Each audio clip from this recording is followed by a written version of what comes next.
Thanks for staying here on News Desk. President Akuffo-Addo will meet the press at 5 p.m. today to account for his stewardship to Ghanaians after almost 2 years in office. The meeting is to afford journalists the opportunity to ask him key questions that beg for answers. A statement signed by Deputy Minister of Information Pius Enamhadide on Tuesday said the move was in furtherance of the president's desire to continuously engage with the Ghanaian people through the media. The president's first media encounter was in July 2017 to mark 6 months in office. The second one was in January 2018, where the president touched on issues including the cash for seats scandal, Boss contaminated fuel scandal, allegations of corruption by musician Kwame A+ against the 2 deputy chiefs of staff, and allegations of conflict of interest against the finance minister over the issuance of a bond. Here is the president's response on the cash for seats scandal.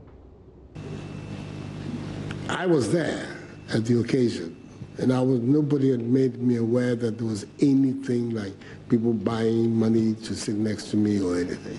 So it came as a surprise to me.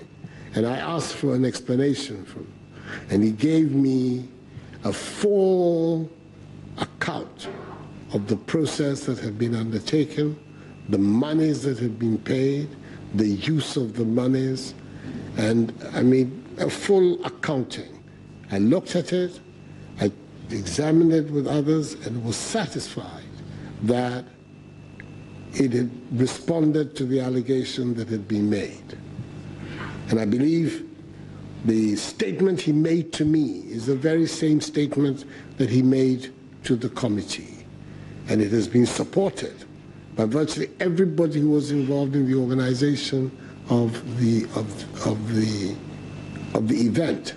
So I believe that I was on firm ground in saying to myself that yes, an allegation has been made, it has been looked into, queries that I put on the matter have been responded to, and I'm satisfied with the quality of the responses that I have got.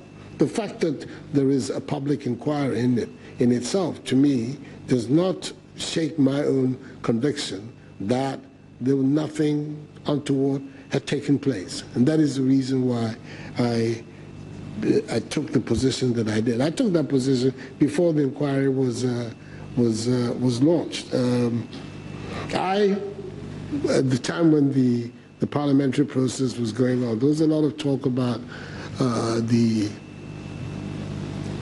procedures that the minority had taken, or defects in it and flaws in it and everything. But at the end of the day, I supported the decision taken by the Speaker that come what may, the inquiry should be launched so that there can be no question that anybody is attempting to cover up anything, and people can see in the bright light of day there on television exactly what took place and make up for themselves their own mind whether or not something had gone wrong.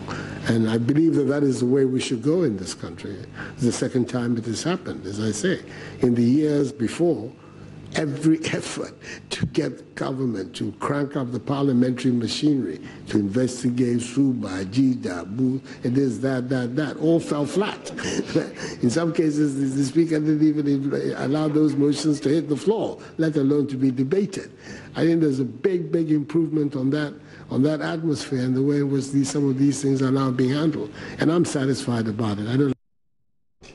So that was the last time the president met the press. Another hot issue then was the Gitmo detainees who were brought into the country. The president at the time said the contract had expired and he was awaiting a decision on the matter. The Gitmo detainees, the period is up.